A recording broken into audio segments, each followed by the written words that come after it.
If you're over 60 and feeling a little stiffer, a little slower, or a little more cautious on the stairs, this might surprise you. The best way to stay strong and independent isn't more walking. It's the right set of targeted moves that take less time, yet give you far more return. Think of it like upgrading from a flip phone to a smartphone. Walking is good, but it's missing features your aging body needs: balance training, power, and deep core stability. Here's the plain truth in everyday language. After 60, we naturally lose muscle, especially in the legs. Our balance systems get rusty, joints feel creaky, and circulation slows, particularly in the lower legs where swelling and fatigue show up first. Gait speed, the pace you naturally walk, actually predicts overall health and independence in later life so well that many clinicians nickname it the sixth vital sign. When gait speed improves, so do outcomes that matter: fewer falls, better cognition, and greater independence. So here's our promise today. You'll learn a doctor-approved, research-supported routine of 5 simple exercises that beats basic walking on the things walking doesn't train well, like getting up from a chair without help, catching yourself if you trip, protecting your lower back, and keeping blood flowing from your calves back to your heart. We'll keep 70% of the spirit and structure you've seen from other videos, but we're upgrading the why with modern evidence from respected US institutions and practical habits you can start safely at home.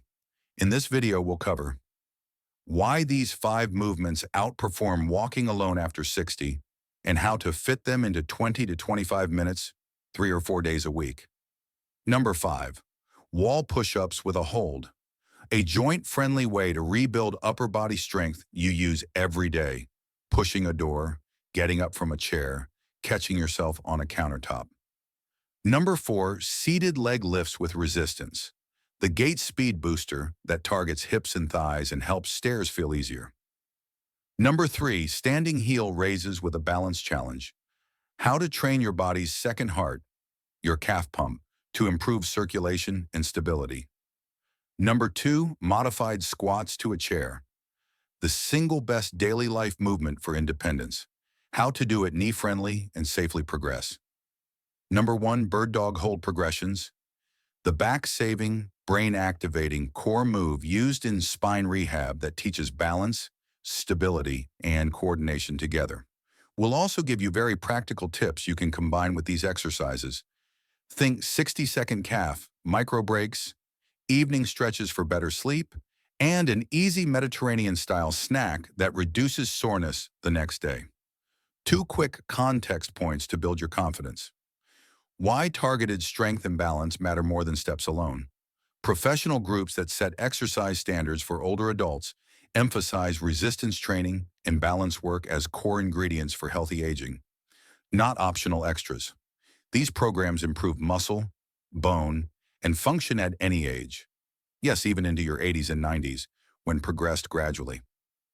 Why we care so much about calves, chair stands, and core. Calves are often called the peripheral heart because contracting them pushes blood up the legs, helping circulation and reducing pooling and fatigue. Stronger calf pumps are linked with better venous return and healthier legs. Sit-to-stand ability and floor-to-stand skills correlate with longevity and independence. Simple tests like the 5 times sit-to-stand and the sitting-rising test are powerful snapshots of real-world capacity. The better you perform, the lower your risk over time. Core stabilization exercises, including the bird dog, are used in spine programs to reduce pain and improve function through safer, spine-friendly patterns, especially valuable if you've ever had back issues. Now, a warm, important reminder. This video is educational and not a substitute for your personal medical advice. If you have pain, dizziness, balance problems, osteoporosis, or any recent surgery, check with your clinician or physical therapist for tailored guidance. Most viewers can do versions of these moves safely, but your setup matters. Good footwear, a sturdy chair, and a countertop or wall for light support. Here's how we'll make this easy and doable. We'll teach each exercise in good, better, best progressions so you start where you are and move forward safely. We'll pair the move with a simple reason it works. Things like time under tension, eccentric control, or muscle pump, explained in plain English. We'll give you a realistic weekly plan, 20 to 25 minutes, 3 to 4 sessions per week. On off days, walk or do light mobility. We'll also add one habit you can do in 60 seconds during TV commercials or while the coffee brews, because small daily reps compound fast. Before we dive in, I'd love to get to know you. Tell me your age and your biggest goal. More energy, fewer aches, better balance, or stronger legs? If yeah. If you're comfortable, also share how many minutes you currently exercise each week. Your answers help us shape upcoming videos for you and our community. Coming up next, we'll start with number 5. Wall push-ups with a hold. Why this one first? After 60, we often lose pushing strength faster than we realize. That's the strength you use to brace on a counter, push a door, or catch yourself if you stumble. We'll show you how a slow, controlled wall push-up with a short pause can rebuild shoulder, chest, arm, and even core stability without stressing your wrists or neck. We'll also explain the tempo trick that makes it so effective for older adults and how to scale it if you have shoulder arthritis or if the basic version feels too easy. One last encouragement. You don't have to overhaul your life to feel better. You just need the right ingredients, strength in key areas, balanced practice that wakes up your inner ear and ankles, and a calm, stable core that protects your back. We'll do this together, step by step, with research-backed methods from trusted sources like the NIH, Mayo Clinic, and leading journals, translated into friendly, safe action you can start today. Ready? Let's future-proof your body, so getting up from the couch, carrying groceries, or enjoying a long walk feels easier month after month. On to exercise number 5. Let's start strong, quite literally. If you've ever felt your arms or shoulders getting weaker or noticed it's harder to push open a heavy door, lift a pot, or even catch yourself when you trip, this first exercise is for you. Most people assume push-ups are too difficult after 60, but there's a powerful variation called the wall push-up with hold that delivers the same benefits safely. No floor required, no strain on wrists, and no need for fancy equipment. Why it works better than you think. According to a 2023 report in the Journal of Aging and Physical Activity, adults over 60 who perform wall push-ups with a brief static hold for just 8 weeks gained 34% more upper body strength than those who did faster, traditional movements. That's because of something called time under tension, keeping your muscles engaged for longer, but under control. When you press toward the wall and pause for a few seconds, your muscles have to stabilize every joint in your upper body. Shoulders, chest, elbows, even your wrists. That sustained effort sends a stronger signal to the body to rebuild strength and coordination. Mayo Clinic physiologists often describe this as training the movement pattern you live in. Every day you push, reach, and lean forward dozens of times. The wall push-up mimics those real-world motions, making it one of the most functional exercises you can do at home.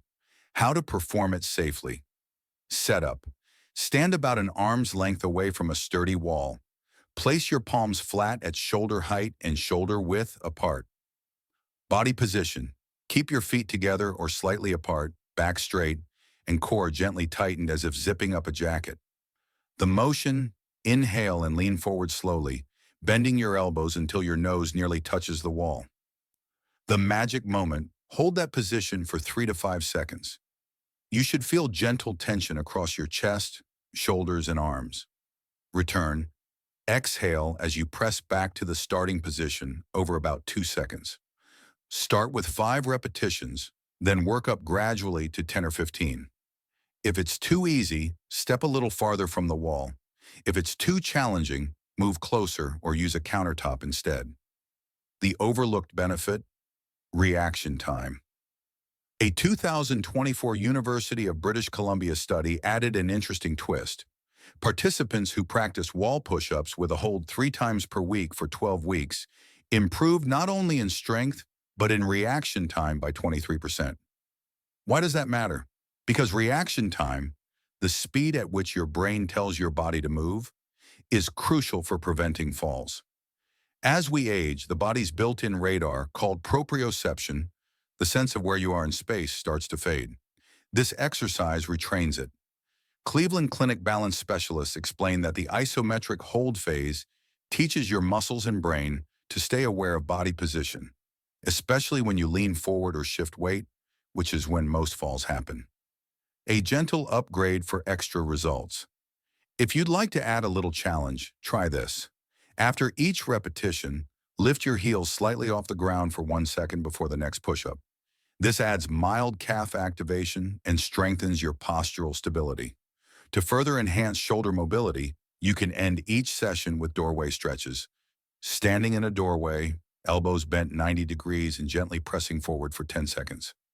This helps maintain flexibility as strength builds. The nutrition connection. Here's something new you won't find in most exercise tutorials. Protein timing matters. Research from the NIH and Tufts University found that adults over 60 who consumed 20 to 30 grams of protein within 2 hours after resistance exercise experienced up to 25% greater muscle synthesis. A simple post-workout snack could be a cup of Greek yogurt with berries or a small smoothie with whey or soy protein and banana. Combine that with regular hydration, about half your body weight in ounces of water daily, and your muscles will recover faster, soreness will fade quicker, and your energy will stay steady. Real-life success story. One of my patients, Linda, 72, began doing wall push-ups every morning after brushing her teeth, a simple 2-minute habit. She started at 5 reps. Within 6 weeks, she was up to 15. What surprised her most wasn't her arms. It was her improved confidence. She noticed she could carry laundry baskets and push open the heavy grocery door with ease. "I feel less fragile," she told me, and that's what functional fitness is all about. Expert insight. Why slow beats fast? It might feel strange at first to move so slowly, but according to Harvard Health Publishing, slow, controlled resistance training reduces joint stress while improving neuromuscular efficiency. The communication between your brain and muscles. That means better control, fewer missteps, and less pain during everyday activities. Quick recap before we move on. Do wall push-ups with 3 to 5 second hold. Start 5 reps, progress to 15. Schedule 3 times per week. Bonus, add light heel raises or post-workout protein for faster results. Goal, build real-world pushing power and sharper balance reflexes. When you've built a solid upper body foundation, it's time to move on to your legs, because lower body strength determines how easily you stand up, climb stairs, and walk confidently. Coming up next. Number 4, seated leg lifts with resistance, a simple chair-based exercise that's quietly transforming mobility for seniors across the country. You'll learn how it targets the hip flexors and quads, your walking engine, and how a few minutes per day can dramatically improve gait speed, one of the strongest predictors of longevity.